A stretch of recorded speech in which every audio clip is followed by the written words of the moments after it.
My mother-in-law-to-be Eleanor ascended the stage at my wedding and made a declaration. If I didn't sign away my rights to the family's 10 Manhattan condos, the marriage was off. I silently signed my name and walked to the microphone. My fiancé Michael thought I was about to give a speech of thanks. Instead, I had 3 announcements of my own. A romantic atmosphere filled the grand ballroom of the Astoria. Rainbow-hued lights glittered across the ceiling and soft orchestral music drifted through the air. As everyone was basking in this blissful moment, Eleanor Thompson glided onto the stage with elegant steps. In her hand was a thick sheaf of papers, the crisp edges gleaming under the spotlights. She stood center stage wearing the gentlest of smiles, but the words that came out were exceptionally sharp. "My dear Chloe," she began, her voice amplified throughout the hall. "Let's get the unpleasant business out of the way first, shall we?" Every eye in the room turned to us. I looked at the document with a mixture of curiosity and rising tension. The agreement stated in no uncertain terms that I was to forfeit any and all inheritance rights to the Thompson family's entire real estate portfolio, specifically 10 condominium apartments in Manhattan. My hands began to tremble uncontrollably, and my heart hammered against my ribs, but I clenched my jaw and did not refuse. With everyone watching, I slowly took the pen and signed my name. The moment the nib touched the paper, a wave of enthusiastic applause erupted from the guests. Eleanor nodded in satisfaction, an expression on her face that said everything was under her complete control. She descended the stage gracefully and returned to her seat, murmuring, "Now you may continue with the ceremony." I took a deep breath, trying to calm my racing heart. Then step by step, I walked toward the microphone. Michael looked at me with an expectant smile, assuming I was about to offer my gratitude. The guests all leaned in, waiting for my words. I gripped the microphone tightly and spoke, my voice ringing out clearly across the ballroom. "Everyone, I have 3 things to announce." The music stopped. A stifling silence fell over the room. I had watched Eleanor Thompson make her way to the stage. She was wearing a custom-made deep violet Oscar de la Renta gown, the fabric shimmering the pattern intricate and opulent. Her hair was swept into a perfect chignon, her face adorned with a flawless smile that conveyed an air of poised dignity. The wedding officiant stood awkwardly to the side, a look of complete bewilderment on his face. Michael grabbed my hand urgently. His palm was slick with sweat. "Mom, what are you doing?" he whispered, his voice tight with anxiety. From her exquisite handbag, Eleanor produced the bundle of documents. It was thick, the edges perfectly aligned. She approached me and gently took my other hand. Hers was warm and impeccably manicured, a glittering diamond ring on her finger. "Chloe, darling, don't be nervous," she said into the microphone, her voice echoing crisply through the speakers. "Ladies and gentlemen, friends and family, thank you for your patience." Her gaze swept slowly across the room, exuding an air of absolute command. "Today is the wedding day of my son Michael and my daughter-in-law Chloe. As a mother, I wish for their happiness more than anyone." Scattered applause came from the audience, though many were still whispering amongst themselves. I glanced at my parents' table. Their faces were grim. My father's brow was furrowed, and my mother's lips were pressed into a thin, hard line. "But a happy marriage," Eleanor continued, "is built not just on emotion, but on honesty." She held up the documents in her hand. "Michael is our only son. Our family is fortunate enough to be quite comfortable with 10 condos here in Manhattan." A ripple of impressed murmurs went through the crowd. Someone let out a soft wow. I looked at Michael, hoping for an explanation, but he avoided my gaze, staring down at the tips of his polished shoes. "I am not some wicked, old-fashioned mother-in-law," she declared. "I simply wish for their love to be pure. That is why our family has prepared this agreement." She presented the document to me. The cover page read, "Prenuptial Asset Declaration. Chloe, if you sign this and waive any claim to the 10 properties, the Thompson family will immediately welcome you as our own daughter." Her voice was as soft as a spring breeze. This was Michael's wish as well. "We just wanted to see if you truly love him or if you love the Thompson family money." A dead silence fell over the hall. Every guest's cell phone was raised high, their lenses pointed directly at me. My face burned as if it were being held over a fire. I could hear my own heartbeat, a frantic thump, thump, thump like a drum with a torn skin. I instinctively looked to my parents. My father's fists were clenched so tightly his knuckles were white. My mother's eyes were red-rimmed, full of hurt. I turned back to Michael. He finally lifted his head slowly to look at me, his eyes pleading. "Chloe, sign it," he mouthed, his voice a trembling whisper. "It's just a formality. Just do it for my mom's sake. We can have a good life together after this." I looked at him silently. Suddenly, the man standing before me felt like a complete stranger. We had dated for 3 years. I thought I knew him. Just then, Eleanor pressed a fountain pen into my hand. It was cold and the chill seeped from my palm straight to my heart. Chloe, all the guests are watching. Don't make this awkward for everyone. The smile on her face remained unchanged, still impossibly sweet, but in her eyes I saw a flicker of contempt and a glint of satisfaction. She was admiring her prize before it was even in her possession. I took a deep breath. My chest felt tight and heavy, as if a large stone were pressing down on it. Without a word, I lowered my head and opened the agreement. The clauses inside were far harsher than I had imagined. It wasn't just about the premarital real estate. I was also to automatically forfeit ownership of any property acquired after the marriage. In the event of a divorce, I would leave with nothing. I would even be responsible for half of any debt Michael incurred during our marriage. From a table where the Thompson relatives were seated, someone couldn't hold back a snicker. The sound was like a needle, sharp and piercing. I flipped through the pages one by one until I reached the end. In the bottom right corner, Michael's signature was scrawled in a flamboyant script. The date was yesterday's. So this wasn't a spontaneous act. It was a carefully planned trap, and I was the lamb being led to the slaughter without a fight. I slowly closed the agreement. I didn't look at anyone. I lifted the pen Eleanor had given me. The nib hovered over the paper for a moment. I heard Michael let out a quiet sigh of relief. He thought I would yield. Everyone thought I would yield. After all, the Thompson family had 10 condos, and in their eyes, I was just a girl from a middle-class family from out of state. Marrying Michael was a luxury far beyond my station. I was supposed to be grateful to endure any and all humiliation. I gripped the pen and began to write. Chloe Evans. That is my name. I wrote it carefully, stroke by stroke, very slowly, pouring all my strength into each letter, as if channeling all the resentment and fury in my heart onto the page. The pen made a faint scratching sound, nearly tearing the paper. Finally, after the last stroke, I slowly capped the pen. It made a soft click. In the suffocatingly quiet ballroom, the sound was unnaturally loud, like a single pebble dropped into a still lake. The smile on Eleanor's face widened instantly. It was a carefully constructed mask, and now it looked particularly jarring. She nodded with satisfaction and snatched the agreement from my hand without even a glance at me. Then she turned and held it up for the guests to see, as if showing off a rare treasure. What a good daughter-in-law, she announced loudly, her voice clear and strong, echoing through the hall. I knew Chloe was a good girl. She continued, her eyes gleaming with triumph. The Thompson family table immediately erupted in thunderous applause. They clapped with feigned smiles as if completing a well-rehearsed play. Soon the entire ballroom was filled with applause. But this wasn't a blessing. It was the cheer of spectators, the excitement of a crowd watching a spectacle, a form of charity bestowed from on high. They were condescendingly granting me their so-called approval, as if my obedient signing of this agreement was something worthy of praise. Michael approached me with a radiant smile, his arms open to embrace me. His lips were curved upwards, but his eyes held a look of entitlement. Chloe, I knew you were the most reasonable one, he said softly. I instinctively took a step back. My gaze was cold. His arms closed on empty air, and the smile on his face froze into an awkward expression. Eleanor walked gracefully off the stage, and treating the agreement like a precious artifact, carefully handed it to the Thompson family lawyer. Her eyes were filled with a sense of preciousness. Then she returned to the main table, sat down elegantly, picked up her teacup, and gently blew on the steam. Well, Mr.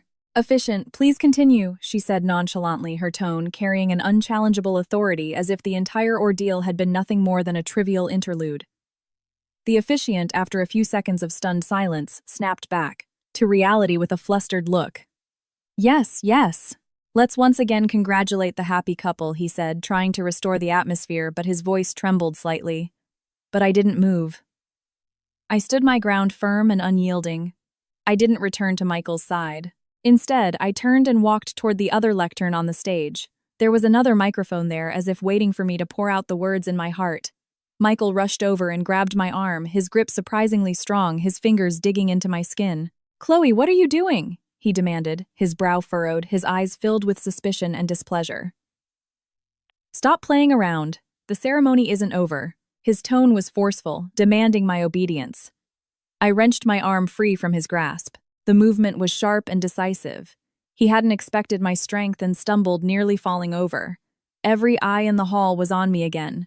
The once raucous applause had abruptly stopped. Everyone stared at me, their expressions a mixture of confusion and curiosity, as if watching an actor who had suddenly gone off script.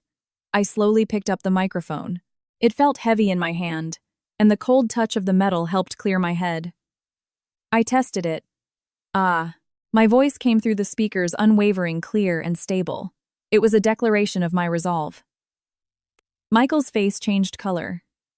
It flushed a deep red and his eyes blazed with anger. "Chloe, what the hell do you think you're doing? Put the microphone down," he shouted, his voice laced with panic. At the main table, Eleanor Thompson also frowned. She set down her teacup and shot me a sharp glare, a look so intense it felt like it could pierce through me. I ignored them. I looked down at the guests with their phones held high at my parents with their worried faces. Their eyes were filled with pain and helplessness. I smiled and gave them a slight reassuring nod. Then I slowly brought the microphone to my lips. "Ladies and gentlemen, thank you all so much for coming to my wedding today." My voice wasn't loud, but it was clear enough for everyone present to hear distinctly. I would like to pause the ceremony for a moment, because I have 3 things I would like to formally announce. First, I stared at Michael with a steely gaze. His face was contorted with tension, his brow knitted tightly, and tiny beads of sweat had formed on his forehead. I, Chloe Evans, hereby formally declare that the wedding between myself and Mr. Michael Thompson is from this moment officially canceled. As soon as the words left my mouth, the room was plunged into a deathly silence. The air seemed to freeze. It was so quiet you could hear a pin drop. After a few seconds, the hall erupted in a chaotic buzz like 1,000 bees swarming by my ears. Michael, his face contorted in a furious snarl, lunged at me, trying to snatch the microphone away. "Chloe, are you insane? What nonsense are you talking about?" he yelled. I sidestepped him nimbly. At that moment, the venue's security guards, whom I had arranged beforehand, rushed onto the stage and formed a barrier between us. It was a precaution in case he lost control and became violent. Blocked by the guards, all he could do was swing his arms in the air and scream at me. Eleanor shot up from her seat, the chair screeching as it was pushed back. The calm elegance on her face vanished in an instant, replaced by shock and fury. "Chloe Evans, how dare you?" she shrieked. "You signed the agreement, and now you're going back on your word. It's too late for that." I curved my lips into a small, cool smile. "Mrs. Thompson, I think you've misunderstood. I didn't sign that agreement to continue this wedding. I signed it to end it. Now for my second announcement." I paused my gaze, slowly sweeping over the stunned faces of the Thompson relatives below the stage. Some had their mouths hanging open. Others' eyes were wide with disbelief. For this wedding, I prepared a special gift. I had originally planned to give it to Mr. Michael Thompson as a surprise at the end of the ceremony. Eleanor scoffed, contemptuously crossing her arms. "A gift? What kind of gift could you possibly prepare? That tiny rundown apartment your parents live in." Her relatives around her began to laugh along. Some bent over cackling, others pointed. They were convinced I was just putting on a brave front. I ignored her mockery, my expression perfectly calm. I took a small USB drive from my handbag and, with a natural motion, handed it to a nearby stagehand. "Excuse me," I said, with a smile. "Could you please play the file on this drive?" The stagehand took the USB and quickly plugged it into a laptop. A few seconds later, the massive LED screen behind me lit up. Displayed on the screen was a scanned copy of a stock transfer agreement. "This is for 15% of the initial shares in a tech startup held under my name." My voice carried clearly through the microphone to every corner of the ballroom. "For those of you who might not know, this company just closed its Series B funding round last month." I continued, my voice ringing out from the stage. "Its current valuation is $50 million. The numbers on the screen were large and clear. The zeros felt like a series of slaps to the face. I added with a smirk. "My 15% stake, calculated at market value, is worth a staggering $7.5 million. The laughter that had filled the hall just moments before died instantly. Everyone stared wide-eyed at the screen. Eleanor was frozen in her seat, her face turning a ghastly shade of pale. Her lips trembled, but she couldn't utter a single word. I went on. "This stock transfer agreement is signed over to Mr. Michael Thompson." Whispers started to break out in the crowd. "What's going on? There must be more to this story." I raised my voice. It was meant to be my wedding gift to him. But now I hereby declare this gift, along with all my hopes for this marriage, null and void. I looked at Michael. He stood there stunned, as if struck by lightning. The color drained from his face. First there was shock and disbelief, then a frown of regret, and finally a look of utter soul-crushing despair. He was finally realizing that he hadn't just lost an obedient wife. He had thrown away a gold mine. And now for my third and final announcement. My gaze lingered on his face for a moment longer. It was a look devoid of any warmth. I stared directly at him and said, "Mr. Michael Thompson, 3 years ago when your business failed and you were drowning in debt, who was it that helped you? It was me. I gave you $500,000 so you could establish the company you have today." As I finished speaking, the image on the screen changed. A promissory note appeared. Black text on white paper, crystal clear. The borrower, Michael Thompson. The amount $500,000. Below were his signature and a red official-looking stamp. "As you can all see," I said, pointing to the screen, "the repayment date is today, and this promissory note is notarized. According to the agreement, you are to repay the principal today, along with interest calculated at 4 times the bank's prime lending rate, bringing the total to $750,000. I paused for a moment before adding, "I will give you 1 month. If the money is not in my account after 1 month, my lawyer will immediately file for enforcement with the court. At that point, your company, your car, and everything in your name, including those condos your parents bought for you, will be seized." After saying this, I quietly placed the microphone back on its stand. The world was terrifyingly silent. The silence lasted for 3 seconds. Then the ballroom exploded into chaos, as if a bomb had gone off. The first to break was Eleanor Thompson. She sat there, the last bit of color draining from her face. Her once well-maintained features contorted in extreme rage and horror like a crumpled piece of paper. She shot up from her chair and shrieked at the top of her lungs, "It's fake! It's all fake!" She let out a sharp, piercing scream that felt like a dagger to everyone's eardrums. With a twisted face, she pointed a trembling finger at me, then at the giant screen behind me. Her finger shook violently like a dry leaf in an autumn wind. "That cheap little she," screeched. "She's lying." She forged the evidence. After her outburst, she tried to charge the stage. A few of the Thompson relatives quickly grabbed her. She thrashed about like a mad lioness. A button on her designer dress popped off, revealing the red lingerie underneath, creating a pathetic spectacle. The once elegant matriarch, who seemed to have the world at her fingertips, was now just a hysterical mess. Michael's reaction was a beat slower. He first stared intently at the promissory note on the screen, his eyes filled with shock and disbelief, as if he could burn a hole through it with his furious gaze. A moment later, he suddenly turned to me. His eyes were filled with a look of complete devastation and supplication. With a loud thud, he dropped to his knees. In front of hundreds of guests, under the glare of countless flashing cell phone cameras, he knelt directly before me. "Chloe, I was wrong," he wailed, his voice breaking. "Chloe, I was so wrong." Crying, he began to crawl toward me on his knees. Tears and snot covered his face, creating a truly pathetic sight. The knees of his expensive suit dragged across the soft carpet, leaving miserable scuff marks. "Forgive me. Please forgive me," he begged repeatedly. "That agreement, it wasn't what I wanted. It was all my mom. She made me do it." His voice, choked with sobs, echoed through the hall. "I love you, Chloe. I love you."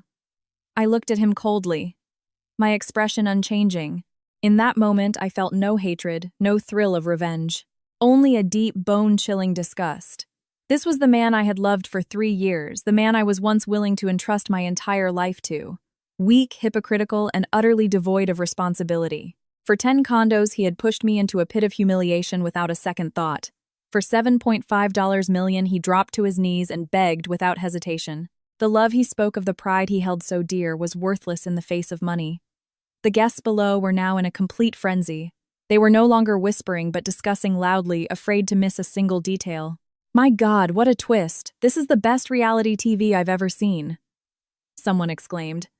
"That guy is such a scumbag. Took her $500,000, tried to get her wedding gift, and then planned to kick her out with nothing," another said indignant. "And his mother is even worse. She thought she was picking on a lamb and found a wolf instead." Someone else snickered. "Wolf, this is a titanium-plated, diamond-encrusted wolf. This woman is incredible," another person praised loudly. The flashes from the cell phones created a sea of glittering stars before my eyes, but I remained unfazed, my gaze calm. Just then, my parents came to my side. My father's large frame stood firmly in front of me. His sturdy body was like a mountain, steadfast and reliable, completely shielding me from the ugly sight of Michael. Michael's anger, his resentment, his panic, all of it was blocked by this mountain-like barrier. My mother gently took my hand. Her palm was warm, and the warmth spread through our joined hands and into my heart. She squeezed it tightly as if to tell me she would always be there for me. "Chloe, don't be afraid.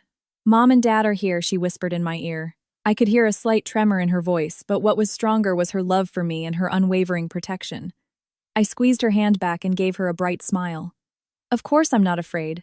From the very beginning, I was the protagonist of this absurd play. Every scene, every twist was directed by me. I was the director. Now it was up to me to bring the curtain down on this farce. I didn't look at Michael again. I turned and took my mother's arm. "Dad, Mom, let's go home." My voice was as calm as a lake without a single ripple, as if everything that had just happened was merely a minor incident.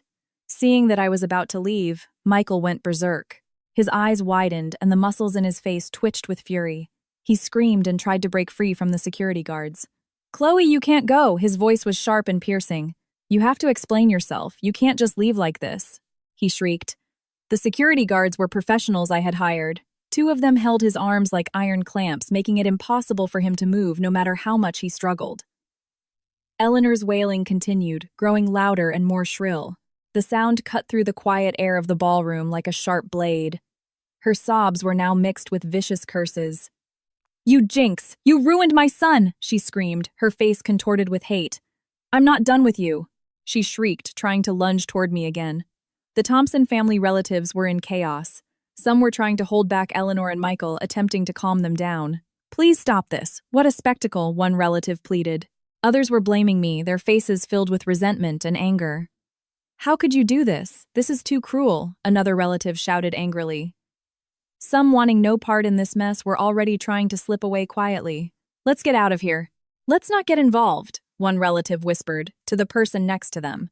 The wedding venue had turned into a massive, chaotic scene, and I, under my father's firm protection and my mother's warm companionship, walked calmly down the bright red carpet step by step toward the ballroom exit. I didn't look back. I could feel countless eyes on my back. The gazes were complex, some trying to uncover a secret from my retreating figure, others gloating, waiting for my downfall. But none of it mattered to me anymore. The agreement I signed was not my shame. It was my declaration of war. With it, I declared war on a rotten relationship and on a greedy, selfish mother and son. Now, the war was over. I had won. As I stepped outside, the afternoon sun shone gently on my face. It felt as soft as warm sand. I took off the expensive high heels I was wearing. They had been pinching my feet from the moment I put them on. I casually tossed them into a nearby trash can. Then, barefoot, I stepped onto the cool, solid marble floor. The ground was cold, but strangely my heart felt light. I got into the car my father had waiting. As the car started and slowly pulled away from the hotel, I didn't look back at the magnificent entrance, but I could imagine the scene inside. It would be a feast more chaotic than a marketplace. Eleanor had probably gone from hysterical to completely broken. All her carefully laid plans, the intricate web she had woven with such pride, her so-called wisdom, she had considered all of it a powerful weapon to control her son's marriage and future. But who would have thought that, in an instant, this weapon would become the sharpest knife to pierce her own heart, before she had been bursting with superiority over her 10 condos. She walked with an air of arrogance, her eyes filled with disdain for others. But when the $7.5 million in stock appeared before her, the superiority derived from those 10 condos instantly became the biggest joke in the world. She had originally schemed to kick her daughter-in-law out with nothing, employing all sorts of tactics, certain of her victory. The result was not only a failure but also saddling her son with a debt of over $700,000. This blow was like plummeting from the clouds into a pit of mud. How could this be impossible? I could almost see her slumping into a chair, her eyes as empty as a dry well, muttering, "Impossible. This is impossible." Just then, reporters having gotten wind of the story would swarm in like a tidal wave. Countless microphones would be thrust in her face. "Mrs. Thompson, what are your thoughts on this fraudulent marriage incident? How do you plan to handle your son's massive debt?" The reporters would bombard her with questions. And Michael, my ex-fiancé, his fate would be even more miserable. The loss of his dignity was just the beginning. The video of him kneeling and begging would go viral within hours, spreading through every Instagram story and TikTok feed in the city. "Look, that's the parasite. a modern-day Benedict Arnold. People would tear him apart in the comments. His so-called buddies would now look at him differently. At reunions, he would no longer be able to boast as he used to. His colleagues would point fingers at him behind his back. He would be unable to hold his head high at his own company. Even more fatal was the $750,000 debt. The promissory note was notarized and legally enforceable. The company he founded was funded by me. I knew its daily cash flow, all its assets, like the back of my hand. I knew he didn't have the ability to repay that money. His only hope was his parents' 10 condos. "Dad, Mom, please, you have to save me. Sell the condos to pay off this debt," Michael would plead desperately. But would his parents willingly sell their properties to fill the massive hole they had dug with their own greed? Even if they were willing, would the Thompson relatives, the same relatives who just today were praising their foresight and shrewdness, agree? Humph. Served them right for being so arrogant. Now that trouble's here, they have to deal with it themselves. This money must be repaid. We can't take a loss. The relatives would instantly turn into creditors demanding their share. I knew that world all too well. Everyone loves to add flowers to a brocade when you're successful. They hover around you, showering you with compliments. But they are even better at turning their backs on you when you're down. The moment you run into trouble, they run faster than anyone ready to rub salt in your wounds. I could predict that an unprecedented war would break out within the Thompson family. It's all because you're so weak that things got to this point, and because of that vicious woman, Eleanor would blame everything on Michael's weakness and my wickedness. All you know is how to scheme. You're foolish. And greedy. Now look at the mess you've made. Michael's father, the man who had been silent throughout, would unleash his fury on Eleanor's foolishness and greed. Husband and wife would turn against each other. Mother and son would become enemies. They would blame each other, their arguments filling the house. Their lives from this day forward would never know peace. And those wedding guests, they had gotten the hottest story of the year. That wedding man, it was epic. Yeah, it had all the drama you could ask for. They would gather together, exaggerating and spreading every detail of the wedding. I, Chloe Evans, would become a legend known to all as a woman not to be trifled with, and the Thompson family would become the biggest laughingstock in the city for the next year. And who would bear the losses of the hotel? Hundreds of tables of expensive, untouched banquet food. Every dish was exquisite, but now it was all just slowly getting cold. The pre-booked top-tier suite luxuriously decorated but now empty, and the venue rental fee, half of which had already been paid. All of this would become a collection notice, flying straight to the beleaguered Thompson family. I could vividly imagine the hotel manager with a grim face holding a bill and finding Eleanor Thompson. Eleanor would stare with wide, resentful eyes but would be unable to say a word. After that, the Thompson family would surely descend into chaos. Family members would start fighting, blaming each other. Someone would be stomping their feet, someone would be crying, someone would have a complete breakdown. The scene would be like a symphony I had composed just for them. I leaned against the car window, watching the rapidly passing streetscape. The trees flew by, and the shop signs vanished in a flash. Suddenly, my phone started buzzing incessantly.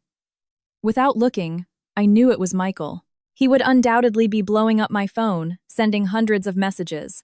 The content would be apologies, admissions of his wrongdoing, and remorse. He would reminisce about our beautiful past. He would plead for me to come back to him. Perhaps there would be curses calling me heartless. Even threats saying I would regret leaving him. He would surely use our 3-year relationship as a hostage, saying we loved each other too much to end it like this. He would also threaten me with his miserable future, saying he couldn't live without me. But none of it meant anything to me anymore. Like the scenery flashing past the car window, no matter how familiar it once was, what's past is past. I didn't answer the calls, nor did I read the messages. I just quietly looked at this city. The sunlight spilled onto the streets, warm and inviting. The sky was blue and the clouds drifted by like cotton candy. A whole new world of my own was waiting for me up ahead. The car was quiet, with only the sound of the engine humming. My father focused on driving his eyes on the road ahead. My mother held my hand tightly the entire time.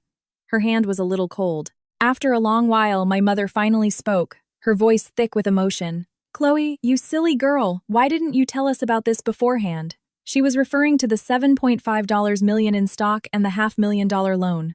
I turned my head to look into her worried eyes. There were fine lines at the corners of her eyes, and her gaze was filled with concern. My heart ached a little. I said in a low voice, "Mom, I didn't want to worry you." And I always thought these were just safety nets, things I would never have to use. I knew Michael liked luxury brands and showing off in front of his friends, so he was a bit vain, but I thought his heart was in the right place, that he wouldn't do anything too outrageous. I thought our relationship could withstand his mother's cheap tricks. I thought if I was good to him, made him breakfast, and cared about his work, he would be good to me, take care of me when I was sick. Now I see I was completely wrong. My father glanced at me through the rearview mirror, his eyes full of concern. He said in a calm tone, "You did the right thing. Some people need a hard slap to remember who they are. Just remember from now on, whatever decision you make, you're not alone. You have us." He rarely said such warm things, but each word landed like a heavy hammer striking my heart. Yes, I wasn't alone. I was never alone. No matter how high or how far I flew, home would always be my final refuge, my strongest support. "I know, Dad," I nodded forcefully. Just then, my mother reached over to tidy my messy hair and sighed softly. "That Michael, he's truly blind. To let go of a girl as good as our Chloe." She didn't finish her sentence, but the anger and relief in her eyes were clear. She was furious at Michael's betrayal and relieved that I had cut my losses in time. I took out my phone and looked at the screen. There were already hundreds of missed calls and dozens of text messages, all from Michael. I casually opened one. "Chloe, I'm begging you, give me one more chance. I'll cut ties with my mom right now. We can have a good life, just the two of us. I'll listen to everything you say. The money, I don't need any of it. I just need you." I opened another. "Why are you doing this to me? Was our 3 years together worth so little to you? You've ruined me, you vicious woman." And another. "Chloe, I was really wrong. I can't live without you. If you don't answer my call, I'm going to jump off the hotel roof." I looked at these messages with a blank expression. From pleading to cursing to threatening, what a familiar and ridiculous pattern. I showed the phone to my mother. She took one look and her face turned pale with anger. "Don't engage with him. A man like that is capable of anything." "Are we there yet?" I smiled and took the phone back from her. I didn't reply to any of Michael's messages. In front of my parents, I found his contact in my phone. I long pressed it, then deleted and blocked him. Phone, social media, every means of communication between us was severed by my own hand at that moment, cleanly without a trace of hesitation. After finishing all this, I dialed another number. It was my personal lawyer, Mr. Davies. The call connected quickly. "Miss Evans, I trust the wedding went smoothly, Mr." Davies's voice had a hint of a smile in it. "Mr. Davies, the wedding has been canceled," I said, my voice as calm as a placid lake. There were a few seconds of silence on the other end of the line. "What happened? I need you to handle 2 things for me immediately. First, send a formal letter of demand to Mr. Michael Thompson, requiring him to repay the $500,000 loan, plus the interest specified in the contract for a total of $750,000 within 1 month. I will email you all the relevant notarized documents shortly. Second, prepare for legal proceedings. If the amount is not received after 1 month, immediately apply to the court for an asset preservation order and freeze all assets under his name, including his company accounts, vehicles, and real estate. I want to leave him with nothing." My tone was cold, almost ruthless, devoid of any warmth. Mr. Davies was an experienced professional. Hearing my decisive tone, he didn't ask why, but replied firmly and concisely. "Understood, Miss Evans. I'll get right on it." He hung up. I leaned back in my seat and took a deep breath. The last knot of tension in my heart seemed to slowly unravel. I wasn't seeking revenge. I was simply taking back what was originally mine. The car slowly crossed the Brooklyn Bridge. The sunlight scattered on the water, sparkling like countless shattered diamonds. I slowly rolled down the window. The wind whistled in, carrying the fresh scent of the river, and gently brushed against my face. "This feels good," I murmured to myself. I could finally live for myself. Back home, I quietly closed the door. With a soft click, I finally felt alive. The noise, the chaos, the malice of the outside world were all shut out by this single door. The house was just as I remembered it. The floors were so clean you could see your reflection. The furniture was neatly arranged, filled with the scent of home.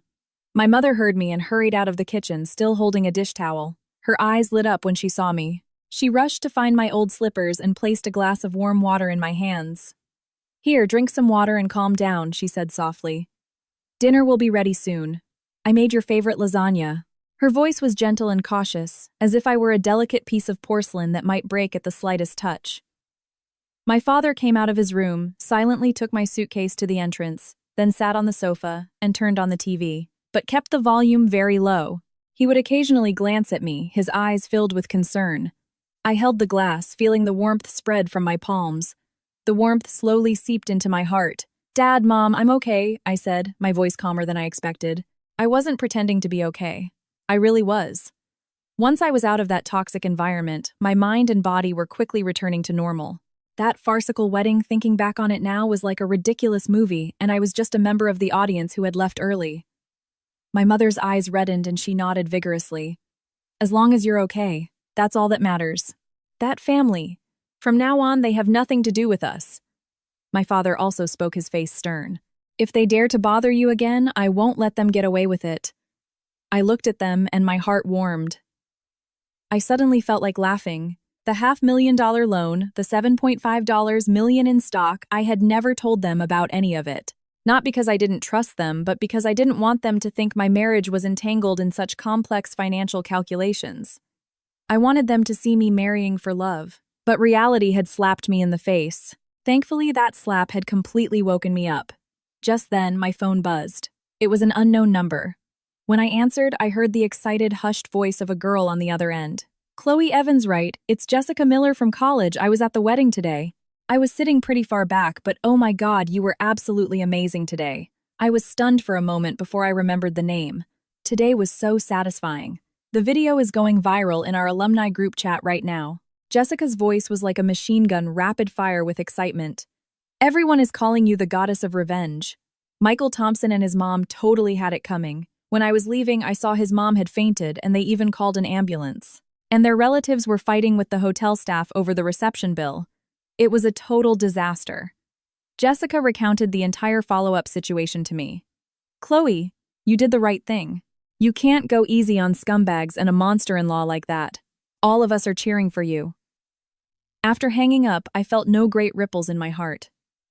All of this was in fact within my expectations. Eleanor fainting, the Thompson family in chaos. This was just the first price they were paying for their greed and stupidity. Meanwhile, in the Thompsons' luxurious penthouse apartment, things were already in shambles. A priceless porcelain vase had been smashed on the floor, its shards scattered everywhere. Eleanor Thompson sat slumped on the sofa, her hair disheveled. She had just returned from the hospital, her face devoid of color, her eyes staring blankly at the ceiling, as if she had lost her soul. Michael's father, Robert Thompson, usually a man of few words, was now pacing the living room in a rage, his face ashen. "You useless fool, you start a fire and you can't even put it out." He finally exploded, pointing a finger at Eleanor's nose and cursing. "I told you from the beginning that Chloe Evans wasn't a simple girl. You only saw her surface, only saw that her parents were ordinary retired workers. Is your head filled with water? Now look what you've done. We couldn't even keep our own condos. We've lost all face. $7.5 million. Do you think that's $700? And a $750,000 debt. How am I supposed to pay that? Sell the house. The Thompson family's reputation is completely ruined because of a damn woman like you." Hearing the abuse, Eleanor flinched and snapped back to reality. She shot up, screeching like a cat whose tail had been stepped on. "You're blaming me, Robert Thompson. You have the nerve to blame me. When I first proposed this plan, you nodded and agreed too. Now that things have gone wrong, you're pinning all the blame on me.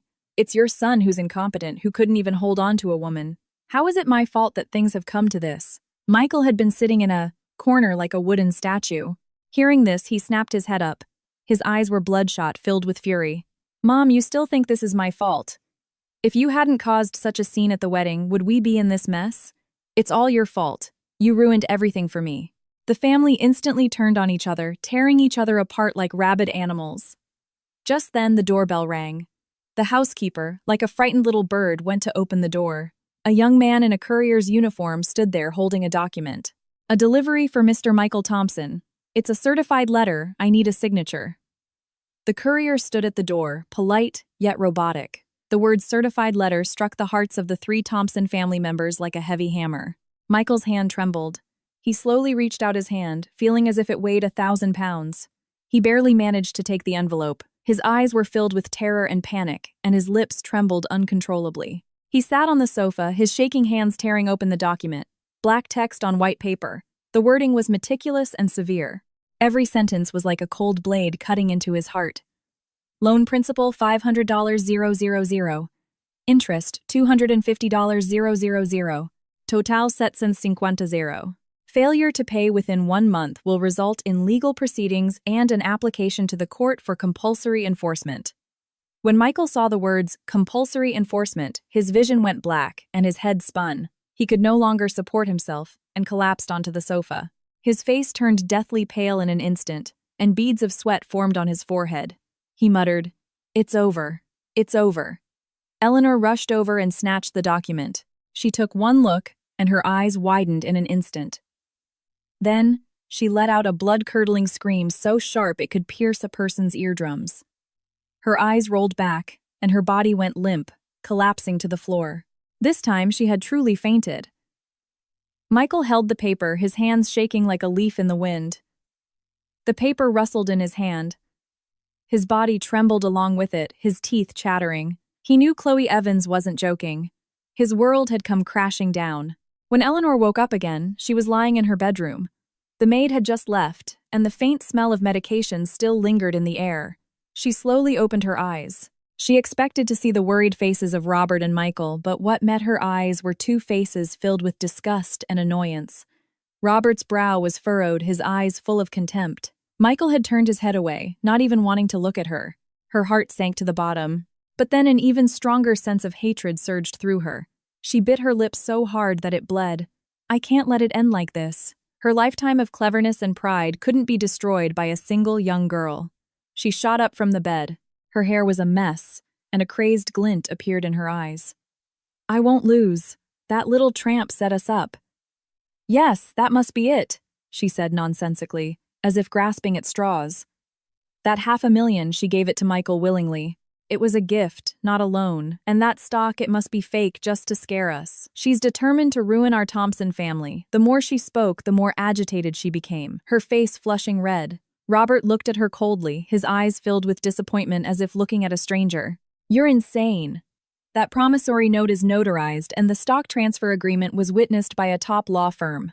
How could it be fake? You still haven't learned your lesson. I'm not wrong, Eleanor shrieked, her voice hoarse. The one who's wrong is that cheap little tramp. I'm going to expose her true colors. I'll let everyone know what a cunning, vicious woman she is. Her eyes were bloodshot, her expression twisted and hideous. She pushed aside her husband and son and grabbed her phone. I will make her pay. She quickly scrolled through her contacts and found the number of a YouTuber who specialized in exposing social scandals. Hello, is this the Daily Tattler? I have a huge story to break, she said urgently into the phone. 30 minutes later, a carefully edited and produced video appeared online. In the video, Eleanor was disheveled, her face pale with tear tracks still visible. She pleaded to the camera with tears in her eyes. I'm just an ordinary mother who wants to protect her son, she sobbed.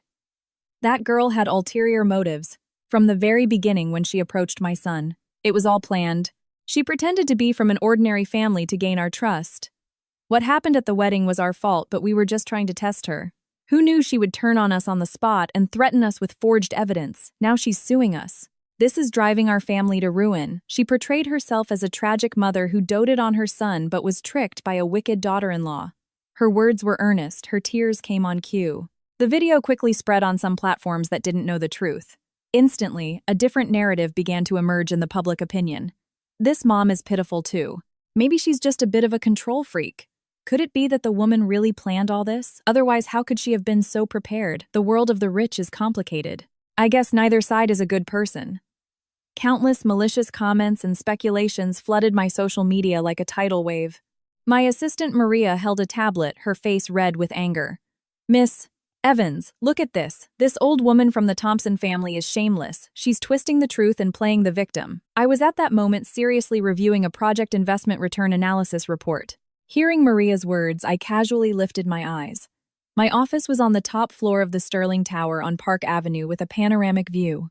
Warm sunlight streamed through the massive floor-to-ceiling windows, casting bright patches of light on the floor. The nameplate on my desk, Chloe Evans, CEO, glittered in the sun. I took the tablet from Maria and quickly scanned the video and the comments below.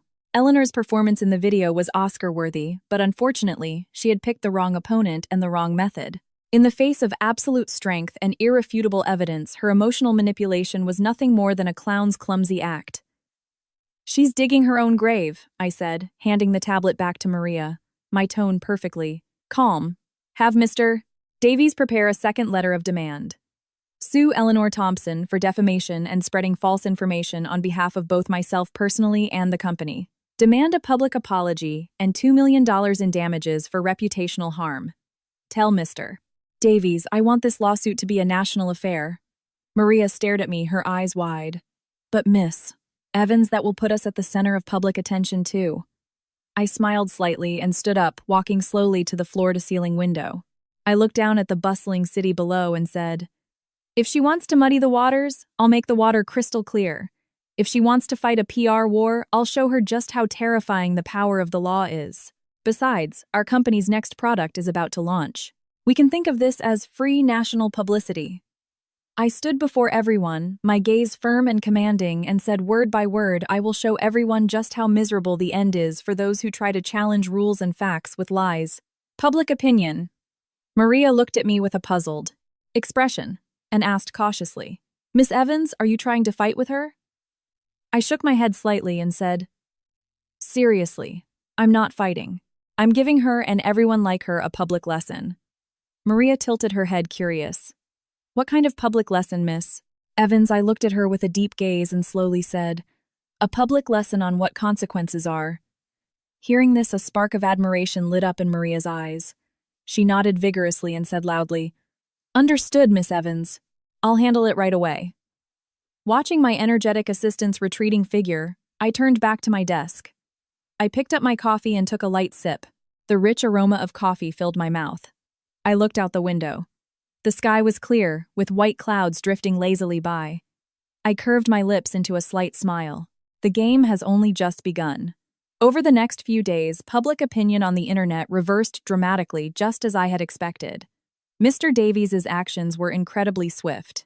A scanned copy of the first letter of demand was made public. People gathered around their computers, scrutinizing its contents. The notary's seal and the law firm's stamp were crystal clear, exuding an air of solemnity under the sun. Next, the second letter of demand suing Eleanor Thompson for defamation was delivered directly to the YouTuber's company. The $2 million demand for damages was like a huge boulder dropped into water, causing massive waves. The YouTuber was like an ant on a hot pan, frantically anxious. He immediately deleted the video and issued a public apology. In his statement, he said urgently, "I was deceived by Miss Eleanor Thompson. I will fully cooperate with the investigation." Public opinion completely flipped. The netizens who had previously sympathized with Eleanor now felt they had been made fools of. I knew it. How could a notarized promissory note be a gift? Trying to dodge a $750K debt and then resorting to defamation. This family is rotten to the core. I support Miss Evans. Make those deadbeats and liars pay. The Thompsons became like rats in the street, hated by everyone. I no longer paid any attention to the online clamor. I devoted myself to preparing for the launch of my company's new product. In the office, I discussed plans with colleagues and reviewed product materials. To me, the matter with the Thompson family was a closed chapter. The rest was up to the law. That evening after work, I walked alone to the underground parking garage as usual. The garage was dimly lit, with a faint smell of gasoline in the air. I walked with a steady pace. Just as I reached my parking spot, a dark figure suddenly darted out from behind a pillar and blocked my path. The strong smell of alcohol and the sour stench of someone who hadn't showered in days hit me, almost making me gag. Looking closely, it was Michael. I hadn't seen him in a few days, and he looked like a completely different person.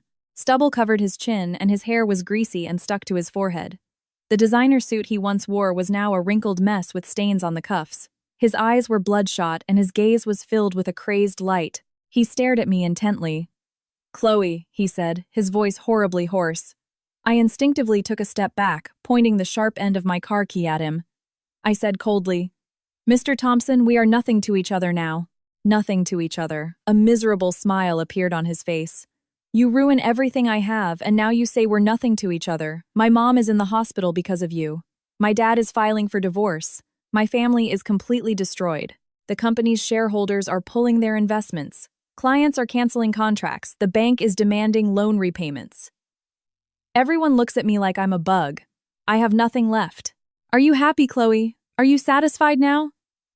He became more and more agitated, taking a step toward me. I didn't back down. I looked at him coldly. I didn't cause any of this. Your and your mother's greed did. When you humiliated me at the wedding, you should have known this day would come.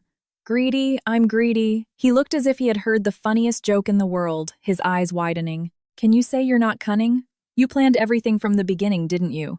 You were waiting for me to become a laughingstock, you snake. He suddenly reached out and grabbed my arm tightly. His strength was immense. Give me the money. No, give me that $7.5 million in stock. If you give it to me, I'll forgive you. We can start over, just like before, he shouted, having completely lost his mind. I looked at him and suddenly felt a wave of pity. Even at this point, all he could think about was that money. Just as I was about to use my self-defense training to break free, a calm, powerful voice came from a distance. Sir, I suggest you let go of Miss Evans right now. Looking toward the source of the voice, I saw a tall man walking slowly toward us. He was wearing a well-tailored dark gray suit, his gait relaxed yet powerful, his presence commanding. In the dim light of the parking garage, his facial features were sharp and handsome. His eyes were deep and penetrating. I recognized him, Julian Croft, the lead investor in our company's Series B funding round, a legendary figure in the venture capital world. We had only met once at the contract signing ceremony. Michael must have felt the pressure emanating from him, but he was already out of his mind. Instead of letting go, he gripped me even tighter. Who are you? Mind your own business. Julian Croft didn't stop. He walked right up to us. He was a head taller than Michael. He didn't even look at Michael, but his brow furrowed slightly as he looked at my captured arm. I'll say it one more time. Let go. His voice wasn't loud, but it carried an undeniable authority. Whether it was his imposing presence or something else, Michael's grip loosened instinctively. In that instant, two uniformed security guards rushed out from behind Julian and firmly grabbed Michael's arms. Ma'am, are you all right? One of the guards asked. It turned out Julian had already contacted the security center. Michael struggled, madly cursing. You bastards, let me go! Julian didn't even glance at him but said coldly to the guards, Call the police! Intentional approach and intimidation. At the mention of the police, Michael went limp as if all his strength had drained away. His face was pale with terror. The guards mercilessly dragged him away. The parking garage was quiet again. Julian walked over to me and asked Miss Evans, are you all right? His gaze fell on the red marks on my arm and his eyes grew cold. I shook my head and said, I'm fine, Mr. Croft. Thank you so much for today. Not at all, Julian said, looking at me with a complex yet appreciative expression. I heard about what happened at the wedding. You handled it very well. He paused, then took a business card from his pocket and handed it to me. You don't need to dirty your hands with trash like that. If you run into any trouble in the future, call this number directly. I took the card. It had only his name and phone number. It's late. Allow me to see you home. His offer was natural and sincere, making it impossible to refuse. I looked at him then at the distant figure of Michael being dragged away like a dog. One represented my messy, shameful past. The other seemed to herald a brand new beginning. I nodded and said softly, Okay. Julian's car was a black Bentley exuding a low-key, luxurious power. I got in. The car was filled with a faint, pleasant scent of leather and cedarwood, not the cloying perfume Michael used to douse his car in. We didn't speak much on the way. I looked at the neon signs outside the window, replaying the scene in my mind, Michael's crazed look, Julian's calm demeanor, and his decisive words, call the police. This man's way of handling things was similar to mine, calm, efficient, and direct. Miss Evans, I've always been very optimistic about your company. Julian suddenly broke the silence. Your team's execution is strong, the tech roadmap is clear, and the business model is solid. Especially you as the founder, your decisiveness and long-term vision are excellent. He never once mentioned the unpleasant incident just now, or the failed wedding. There was no pity in his eyes. His focus was solely on my company, my work, my ability. At that moment, a strange feeling washed over me. I was no longer a tragic heroine. I was an entrepreneur recognized by a top investor. His respect made me feel more at ease than any words of comfort could. I said sincerely, Thank you for your recognition, Mr. Croft. The final testing for the new product went smoothly, and the data feedback is very positive. We're scheduled for an official launch next Monday. Julian nodded. I've seen your marketing plan. It's good. But in terms of channel diversification, especially in emerging overseas markets, you could be bolder. He began to discuss specific market strategies with me in detail. I have a few potential partners in mind. His insights were profound, his logic meticulous. I found myself completely engrossed in a high-level business discussion with him. This exhilarating feeling was something I had never experienced with Michael. Michael knew nothing about my work and made no effort to understand it. But Julian, in just 10 minutes, had accurately pointed out the blind spots in my plan and offered constructive suggestions. He was someone who truly understood me. When the car stopped in front of my apartment complex, I realized we had arrived. I unbuckled my seatbelt and said sincerely, "Mr. Croft, thank you so much for today. Not just for helping me, but for this valuable conversation." Julian turned to look at me, his deep eyes shining in the night. He curved his lips into a slight smile. "I was just protecting my investment. A brilliant CEO is the most valuable asset in any project." He then added with a smile, "Keep that card safe. I don't want my asset to be exposed to unnecessary risks again." He gave me a slight nod and said no more. I got out of the car and closed the door. The Bentley silently disappeared into the night.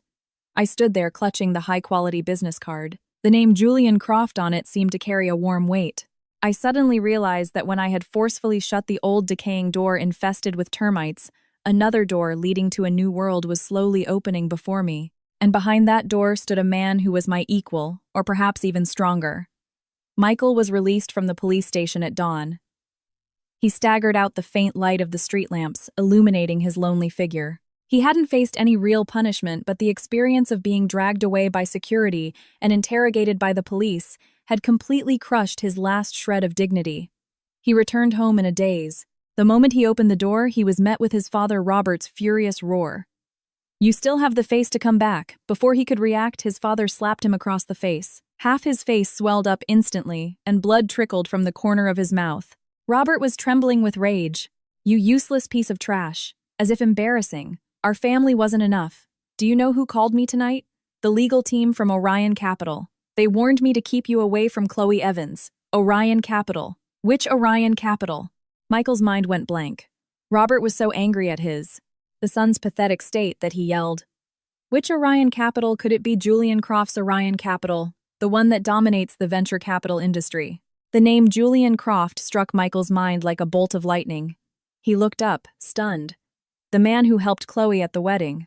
Who else could it be? Robert's voice was filled with despair and regret. "Michael, you idiot, do you know who you've messed with? Julian Croft is someone we can't even dream of touching. With a flick of his finger, he could make our Thompson family disappear from this city completely." Michael staggered backward until he hit the cold wall. All the strength drained from his body, and he slid down the wall to the floor. He buried his head in his hands, his shoulders shaking violently. Tears mixed with blood dripped onto the floor. He finally understood.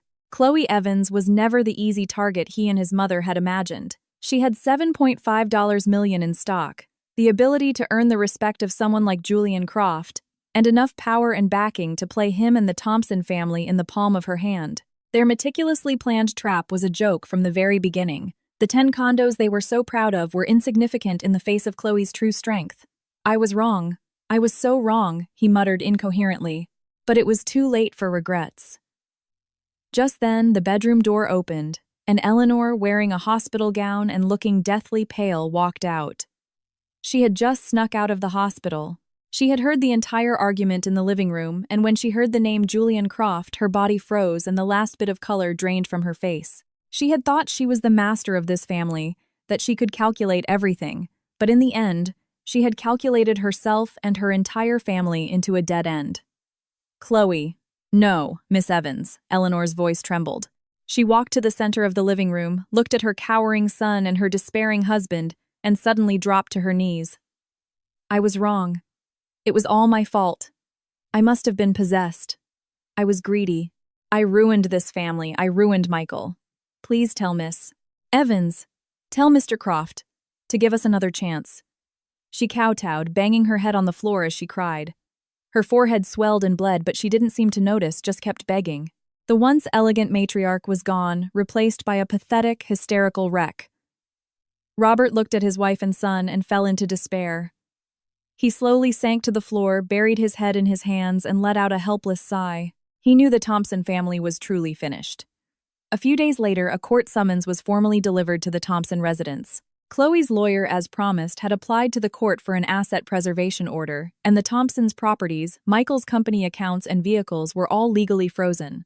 At the same time, company shareholders withdrew their investments, clients canceled contracts, and the bank demanded loan repayments.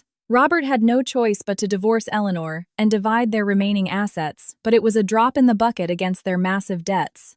Eleanor, under prolonged anxiety, anger, and self-blame, had a complete mental breakdown and was admitted to a psychiatric hospital. Michael was truly alone. He was fired from his company, shunned by relatives and friends, and pointed at by neighbors. To pay off his debts, he had to take on manual labor jobs, barely managing to survive. Meanwhile, Chloe had completely emerged from the shadow of the fiasco and started a new life of her own. Her company's new product was a resounding success, becoming a hit both domestically and internationally, and the company's valuation surpassed $100 million. She had transformed into a confident, independent entrepreneur. Julian Croft became an indispensable part of her life. They didn't rush into a romantic relationship but grew together as friends and partners, respecting and supporting each other. Their relationship was a great source of comfort and strength for both of them. One afternoon, as Chloe was leaving after closing a major deal, she saw Julian leaning against his Bentley waiting for her. A gentle smile played on his lips. "Mr. Croft, what are you doing here?" Chloe asked, smiling as she walked over. "I was just passing by and thought I'd pick you up," Julian said, naturally taking her briefcase. "I heard the deal went smoothly today." "Congratulations, Chloe," he added. "We're having a little celebration tonight, just the two of us. My treat." Chloe was surprised for a moment, then smiled and nodded. "Okay." The car drove smoothly through the city streets. The golden light of dusk streamed through the window, casting a soft glow on the two of them. The car was quiet and comfortable. Chloe looked at the scenery outside, a smile on her lips. She thought back to the ridiculous wedding and the greed of the Thompsons, but now all those negative feelings had vanished like smoke. That slap in the face had completely awakened her, making her realize that a woman's true reliance is not on marriage or love, but on her own strength and confidence. The car stopped in front of an elegant restaurant. Julian got out and opened the door for her. "Miss Evans, after you." Chloe smiled and took his offered hand. His hand was warm and strong. The restaurant was filled with soft lighting and music. Julian pulled out a chair for her. "Chloe," he said, looking at her with serious eyes, "the past is all behind us. I hope that from now on you can let go of it, love yourself, and live well. And I will always be by your side, supporting you, protecting you, and walking with you toward a better future." Chloe's eyes welled up at his sincere gaze and gentle words. She nodded vigorously. "I will, Julian. Thank you. I will live well, love myself, and try to accept you." A bright smile spread across Julian's face. He gently took her hand. "Thank you, Chloe. Thank you for giving me this chance.